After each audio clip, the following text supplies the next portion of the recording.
Praise the lord. ప్రభు నామములో ఉదయకాల సమయంలో మీ అందరికీ నా హృదయపూర్వక వందనాలను తెలియజేస్తున్నాను. దేవుని బిడ్డలారా, బాగున్నారా? మనలో చాలామందికి ఉన్నటువంటి ఒక అవలక్షణం ఏంటనంటే, వారు బాగుపడిపోతున్నారు, వీరు బాగుపడిపోతున్నారు, వారు అన్నీ కొనుక్కుంటున్నారు, వారు ఇల్లు కట్టుకుంటున్నారు, వాహనం కొన్నారు, ఆభరణాలు కొన్నారు, మంచి మంచి స్కూళ్ళల్లో వారి బిడ్డలను కాలేజీల్లో చదివించగలుగుతున్నారు. నాకు అవి లేవే ఇవి లేవే అని ఎప్పుడు కూడా దేవుని బిడ్డలారా ఇతరులను పోల్చుకొని నీ జీవితంలో ప్రియ దేవుని బిడ్డలారా చాలామంది కృంగిపోయినట్లుగా కృంగిపోతున్నావా?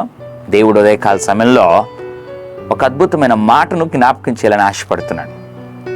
తప్పిపోయిన కుమారుడు రక్షించబడి మారు మనసు పొంది వెనక్కి వచ్చిన తర్వాత తండ్రి ఆ చిన్న కుమారునికి కావాల్సినటువంటివన్నీ కూడా బహుమానాలు లేదా గౌరవ మర్యాదలన్నీ కూడా మళ్ళీ యథావిధిగా అనుగ్రహించిన తర్వాత పెద్ద కుమారుడు నేను ఎంతకాలం నీతో ఉన్నాను, వాడికి చేసావు, నాకేం చేయలేదు అని మనకులాగానే పోల్చుకొని బాధపడుతుంటే తండ్రి ఒక మాట అంటాడు. లూకా సువార్త 15వ అధ్యాయం 31వ వచనం, కుమారుడా నీవు ఎల్లప్పుడూ నాతో కూడా ఉన్నావు, నావన్నీ నీవి. ఎంత అద్భుతమైన మాట. పెద్ద కుమారుడితో తండ్రి అన్నాడు, నువ్వెందుకు బాధపడతావు? నీకేం చేయలేదని బాధపడుతున్నావు? నువ్వు నాతో ఎల్లప్పుడూ ఉన్నావు, నావన్నీ నీవి, నువ్వెందుకు బాధపడుతున్నావు?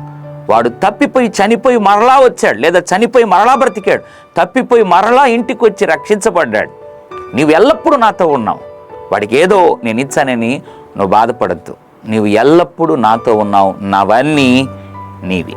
దేవుని బిడ్డలారా, ఉదయకాల సమయంలో నీవు కూడా ఇతరులతో పోల్చుకొని వారికి అది ఉంది, నాకు ఇది లేదు, వారు అది కొన్నారు, నేను ఇది కొనలేకపోయాను, వారు బాగా బతుకుతున్నారు, నేను ఎప్పుడు కూడా తలదించుకొని బతుకుతున్నాను అని ఇతరులతో ఎప్పుడు కూడా నీవు పోల్చుకోవడం మానేసి, నేను దేవునితో ఉన్నాను, దేవునివన్నీ నావి, ఏదో ఒకరోజు ప్రభు నన్ను ఆశీర్వదిస్తాడు అని నమ్మగలిగితే నిశ్చయముగా నీవు ఎవరినైతే ఈరోజు చూచి నాకు అవి లేవు ఇవి లేవని పోల్చుకుంటున్నావో వారందరి మధ్యలో వారందరి కంటే గొప్ప స్థితికి నా దేవుడిని నడిపిస్తాడు.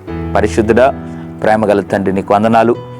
నావన్నీ నీవి, నీవెల్లప్పుడూ నాతో కూడా ఉన్నావని ఉదయకాల సమయంలో ఆ మాటను బైబిల్లో నుంచి జ్ఞాపకం చేశారు.